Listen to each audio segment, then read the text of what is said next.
Abstract nouns can be formed from adjectives, verbs and common nouns.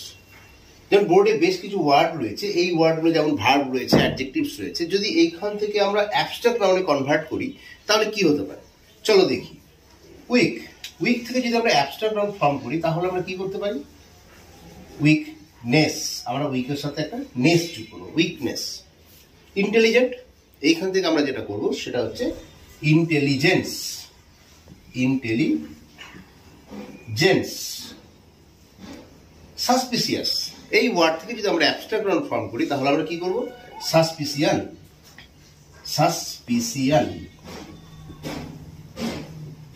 Thank, thank থেকে যেটা হবে থ্যাঙ্কফুলনেস,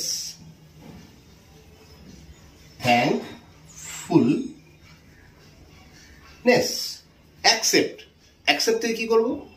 acceptance, accept থেকে acceptance, acceptance. Next চলে আসি ডিটারমাইন। ডিটারমাইনের অ্যাবস্ট্রাক্ট নাউন ফর্ম যেটা হবে সেটা হচ্ছে ডিটারমিনেশন, ডিটারমিনেশন। নেক্সট রয়েছে ওবিডিয়েন্ট। ওবিডিয়েন্টের অ্যাবস্ট্রাক্ট নাউন ফর্ম আমরা যেটা করতে পারি সেটা হচ্ছে obedience, obedience. And last of all যেটা রয়েছে ইগনোর। ইগনোর থেকে যেটা আমরা করবো অ্যাবস্ট্রাক্ট নাউন ফর্ম সেটা হচ্ছে ইগনোরেন্স, ইগনোরেন্স। আশা করি তোমরা সবাই বুঝতে পেরেছো যে কিভাবে আমরা অ্যাবস্ট্রাক্ট নাউন ফর্মগুলো ব্যবহার করতে পারি।